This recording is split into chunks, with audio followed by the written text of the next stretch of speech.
அனைவருக்கும் வணக்கம். Welcome to Srinivasan சமையல். இன்னைக்கு ஸ்ரீனிவாசன் சமையல்ல ஒரு சுவையான ஸ்வீட் வெரைட்டி பார்க்க போறோம்.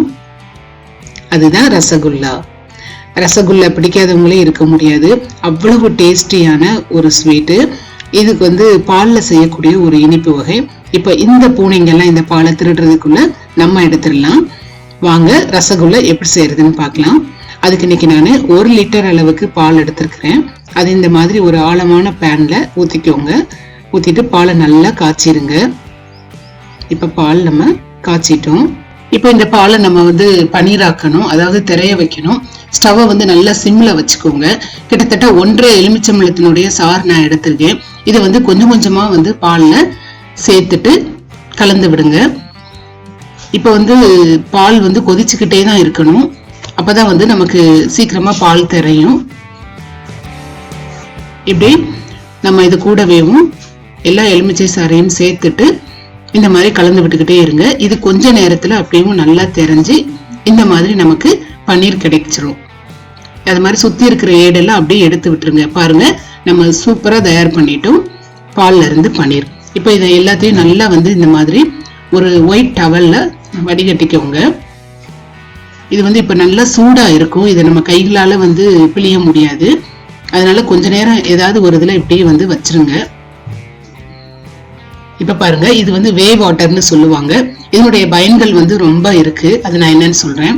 இப்ப இந்த மாதிரி பிழிஞ்சதை ஒரு பாத்திரத்துல ஒரு மூடியில வெயிட் வச்சு இப்படி வச்சிருங்க. ஒரு 10 நிமிஷத்துக்கு இது இப்படியே இருக்கட்டும். இப்ப பாருங்க, 10 நிமிஷம் ஆயிருச்சு. எல்லா தண்ணியுமே நல்லா வடிஞ்சிருச்சு. இதுல இப்ப கொஞ்சம் கூட தண்ணி கிடையாது. பாருங்க, இப்ப 1 லிட்டர் பால்ல இருந்து எனக்கு இவ்வளவு பன்னீர் எனக்கு கிடைச்சிருக்கு. இப்ப இந்த பன்னீர்ல நம்ம எலுமிச்சை சாறு சேர்த்ததுனால கொஞ்சம் புளிப்பு தன்மை இருக்கும். அதனால ஒரு ரன்னிங் வாட்டர்ல இந்த மாதிரி லேசா அலசிருங்க. அப்ப பன்னீர்ல இருக்கக்கூடிய அந்த புளிப்பு தன்மை போயிடும். ரசகுல்லா ரொம்ப நல்லா இருக்கும். இப்போ இதை நம்ம இன்னமும் நல்லா பிழிஞ்சிடலாம். ஏன்னா இப்ப சூடு இருக்காது. இதுல இருக்கக்கூடிய தண்ணி எல்லாத்தையும் நல்லா பிழிஞ்சிருங்க. பிழிஞ்சிட்டு இதை இன்னமும் ஒரு 5 நிமிஷத்துக்கு அப்படியே வச்சிருங்க. அப்படியே இருக்கட்டும். இப்ப பாருங்க, 5 நிமிஷம் ஆயிருச்சு. நம்ம பன்னீரை அந்த டவல்ல இருந்து எடுத்துட்டோம். இந்த மாதிரி நல்லா உதுத்து விட்டுக்கோங்க பன்னீரை. நீங்க இந்த மாதிரி இருக்கும் நம்ம உதுத்த பன்னீர். இதை நம்ம அப்படியே உருண்டை பிடிக்க முடியாது.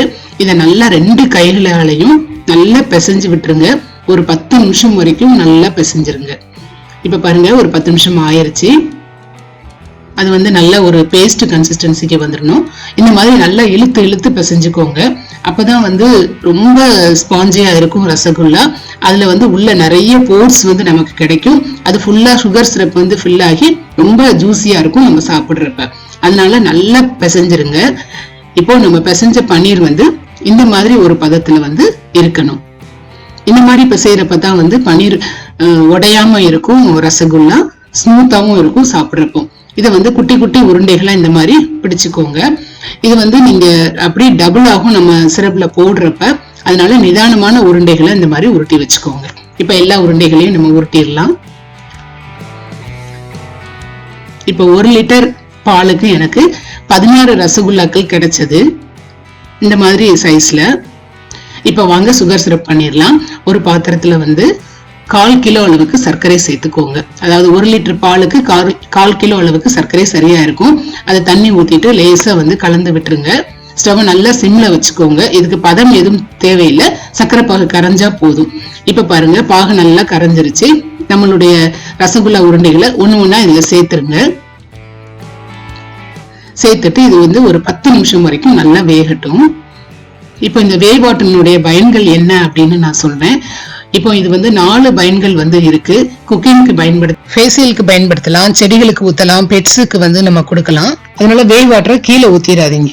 இப்ப பாருங்க, 10 நிமிஷம் ஆயிருச்சு. பாருங்க, ரசகுல்லா நல்லா வெந்துருச்சு. இன்னும் ஒரு 5 நிமிஷம் இருக்கட்டும். இப்ப பாருங்க, இனி ஒரு 5 நிமிஷம் ஆயிருச்சு.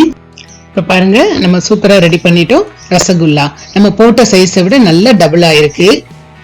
பாருங்க, நம்ம சூப்பரா ரெடி பண்ணிட்டோம் ரசகுல்லா. அது கூடவே வாசனைக்காக கொஞ்சமா ஏலக்காய் தூள் சேர்த்துக்கோங்க.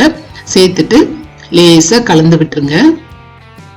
பாருங்க, இப்ப சூப்பரா ரெடி பண்ணிட்ட ரசகுல்லா. எவ்வளவு சுகர் சிரப் இருக்கு பாருங்க. அவ்வளவு ஸ்மூத்தாவும் அவ்வளவு ஜூசியாவும் இருந்தது. நான் டேஸ்ட் பண்ணிட்டேன். இப்ப பாருங்க, இதை நான் பிச்சு காமிக்கிறேன். பாருங்க, உள்ள அவ்வளவு போர்ஸ் இருக்கு. இப்ப இந்த போர்ஸ்ல எல்லாமே வந்து சுகர் சிரப் நல்லா அப்சர்வ் ஆகி நம்ம சாப்பிட்றப்ப ரொம்ப ஜூசியா இருக்கும் ரசகுல்லா. அதுக்கு வந்து நீங்க நல்லா இழுத்து பிசைஞ்சாதான் இந்த மாதிரி கிடைக்கும் நமக்கு. இப்ப நம்ம சூப்பரா ரெடி பண்ணிட்டோம் நல்ல ஜூசியான ரசகுல்லா. கண்டிப்பா இந்த ரசகுல்லாவை நீங்க ட்ரை பண்ணுங்க. மறக்காம ஸ்ரீனிவாசன் சமையலுக்கு சப்ஸ்கிரைப் பண்ணுங்க.